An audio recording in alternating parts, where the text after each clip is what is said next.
Dia 18. Tendo uma vida em comum. Colossenses 3,15 diz: cada um de vocês faz parte do corpo de Cristo e vocês foram escolhidos para viver juntos em paz. Salmos 133, verso 1.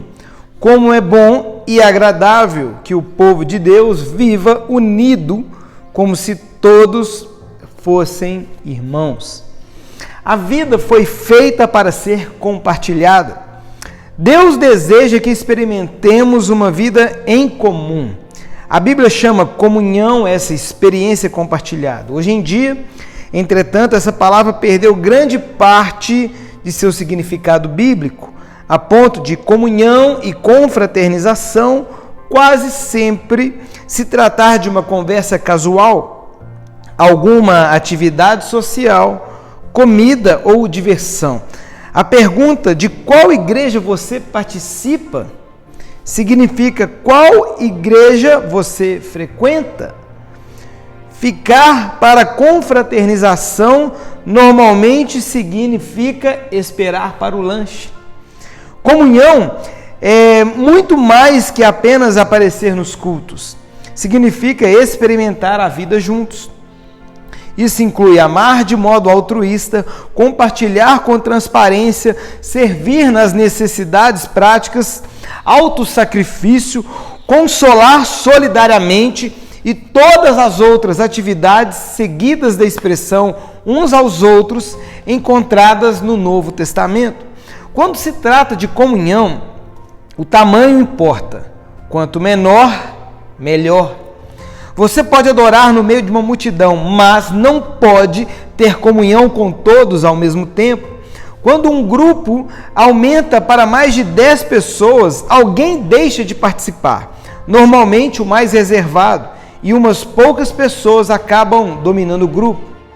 Jesus ensinava dentro do contexto de um pequeno grupo de discípulos. Ele podia ter escolhido mais. No entanto, sabia que 12 pessoas era o número máximo razoável para um grupo em que se pretende que todos participem. O corpo de Cristo, assim como o próprio corpo humano, é na verdade um conjunto de muitas células pequenas. A vida do corpo de Cristo, tal qual o nosso corpo, está contida no interior das células. Por essa razão, todo cristão deve fazer parte de algum pequeno grupo dentro de sua igreja. Um grupo de comunhão nas casas, uma classe de escola dominical, um grupo de estudo bíblico.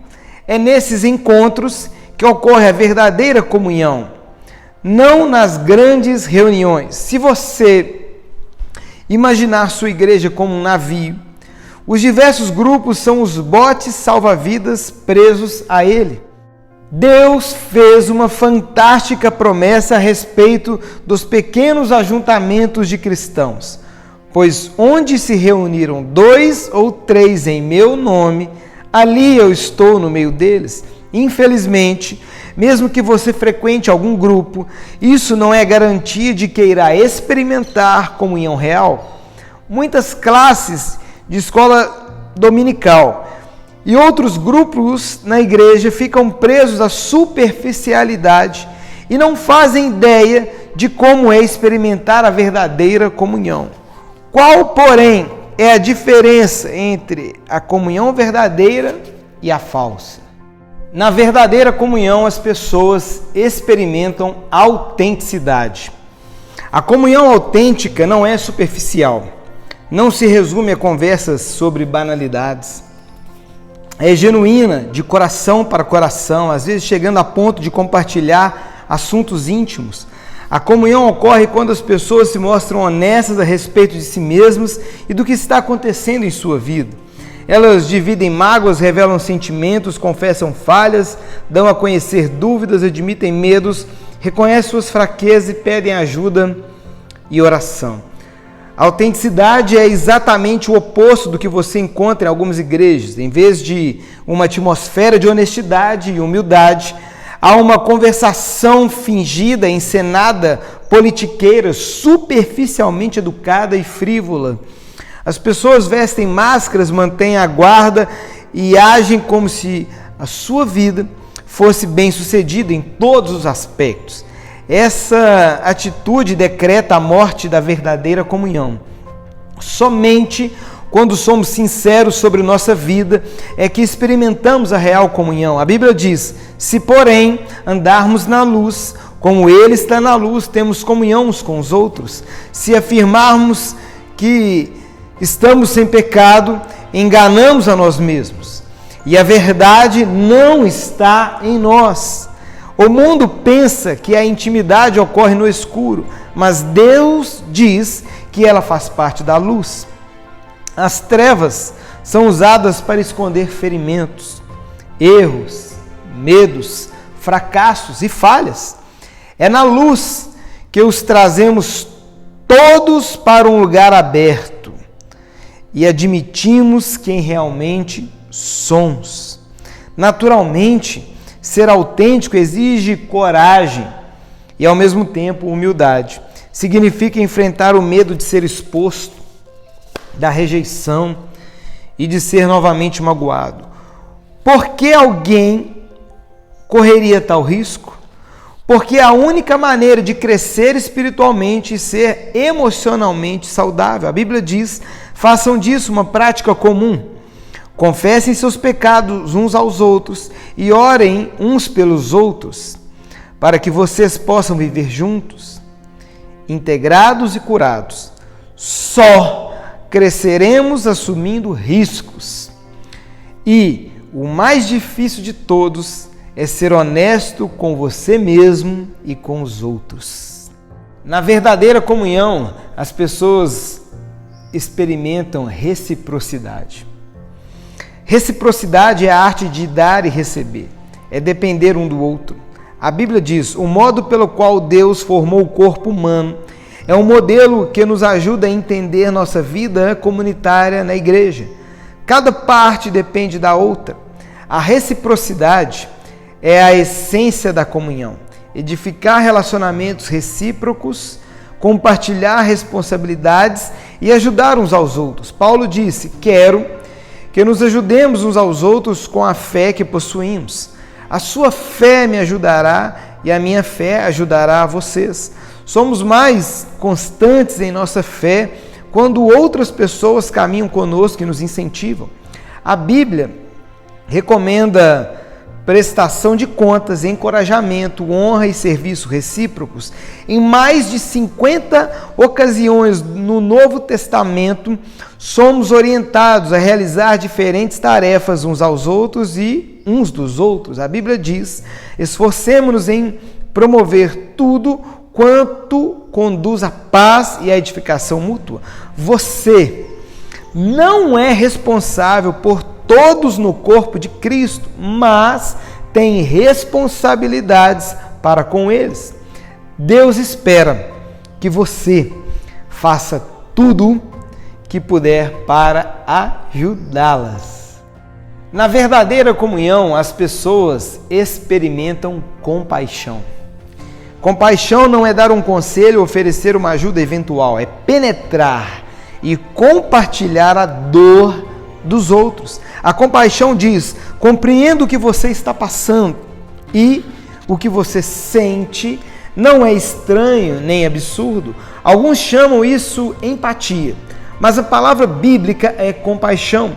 A Bíblia diz: como o povo santo, sejam compassivos, bondosos, humildes, mansos e pacientes. A compaixão satisfaz duas necessidades fundamentais do ser humano: a de ser compreendido e a de ter seus sentimentos respeitados. Compreender e respeitar o sentimento de alguém abre o caminho para a comunhão. O problema é que estamos quase sempre tão ansiosos para corrigir situações que não temos tempo de sentir compaixão. Ou então estamos preocupados com nossas mágoas. A autopiedade esgota completamente a compaixão pelas outras pessoas. Há diferentes níveis de comunhão, cada um adequado a um momento diferente. Identificamos os níveis mais básicos de comunhão: comunhão em compartilhar e na comunhão do estudo da palavra de Deus juntos. No nível mais profundo, temos a comunhão no serviço, presente na ação conjunta, em viagens missionárias ou em obras de caridade. O nível mais profundo e intenso, porém, é a comunhão no sofrimento, que ocorre quando tomamos parte da dor e das aflições uns dos outros e carregamos os fardos uns dos outros. Os cristãos que melhor compreendem esse nível são aqueles que ao redor do mundo são perseguidos, discriminados e muitas vezes martirizados por causa de sua fé. A Bíblia ordena: compartilhem os seus problemas e aflições uns com os outros e dessa forma obedeçam à lei de Cristo. É em tempos de crise, tristeza e dúvidas profundas que mais precisamos uns dos outros. Quando as circunstâncias nos esmagam a ponto de nossa fé vacilar, é que mais precisamos de amigos cristãos. Precisamos de um grupo de amigos que tenham fé em Deus por nós e nos ajudem a superar as dificuldades. Em um grupo menor, o corpo de Cristo é real e palpável, mesmo quando Deus parece distante. Foi disso que Jó necessitou durante seu sofrimento. Ele exclamou: um homem desesperado deve receber a compaixão de seus amigos, muito embora ele tenha abandonado o temor do Todo-Poderoso. Na verdadeira comunhão, as pessoas experimentam misericórdia. A comunhão é um momento de graça, em que os erros não são criticados, mas apagados. A comunhão acontece quando a misericórdia triunfa sobre a justiça. Todos precisamos de misericórdia, porque todos tropeçamos, caímos e precisamos de ajuda para retomar o caminho. Precisamos oferecer misericórdia uns aos outros e estar dispostos a recebê-la uns dos outros. Deus diz: quando as pessoas pecarem, vocês devem perdoá-las e confortá-las, para que não sejam vencidas pelo desespero. Você não pode ter comunhão sem que haja perdão. Deus adverte: jamais guardem rancor, porque a amargura e o ressentimento destroem a comunhão. Por sermos imperfeitos e pecadores, inevitavelmente magoamos uns aos outros depois que passamos juntos algum tempo. Às vezes, magoamos uns aos outros intencionalmente e às vezes sem querer, mas de qualquer maneira faz-se necessária uma enorme quantidade de graça e de misericórdia para criar e manter a comunhão. A Bíblia diz: vocês precisam ter consideração para com as faltas uns dos outros e perdoar aos que lhe ofendem. Lembrem-se, o Senhor perdoou vocês, por isso vocês devem perdoar uns aos outros.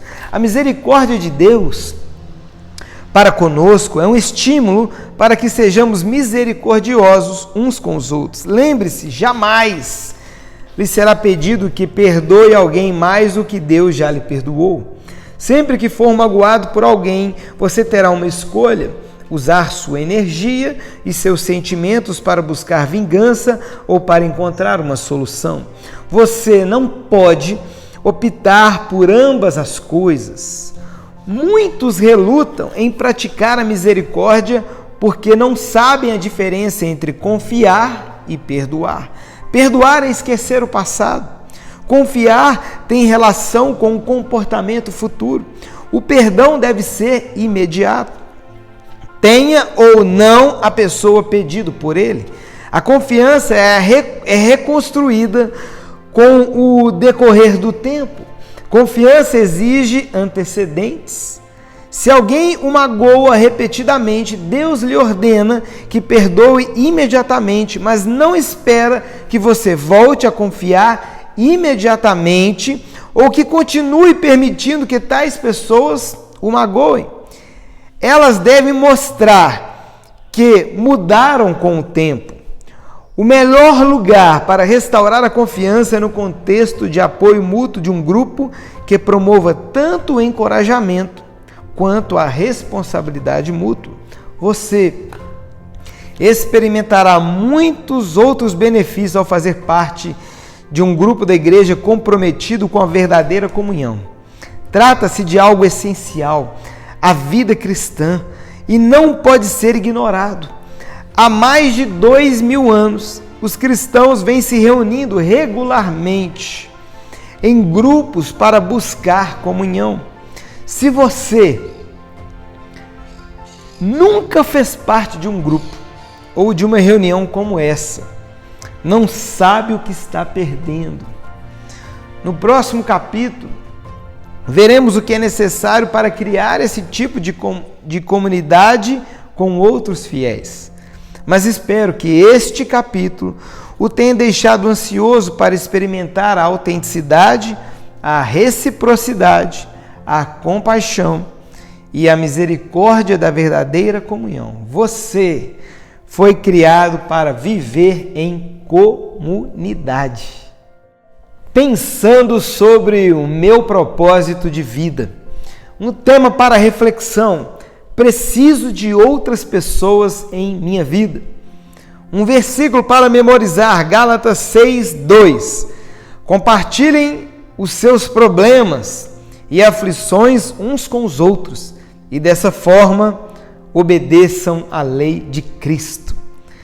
Uma pergunta para meditar: o que posso fazer hoje para me unir a outro irmão de maneira mais íntima e verdadeira?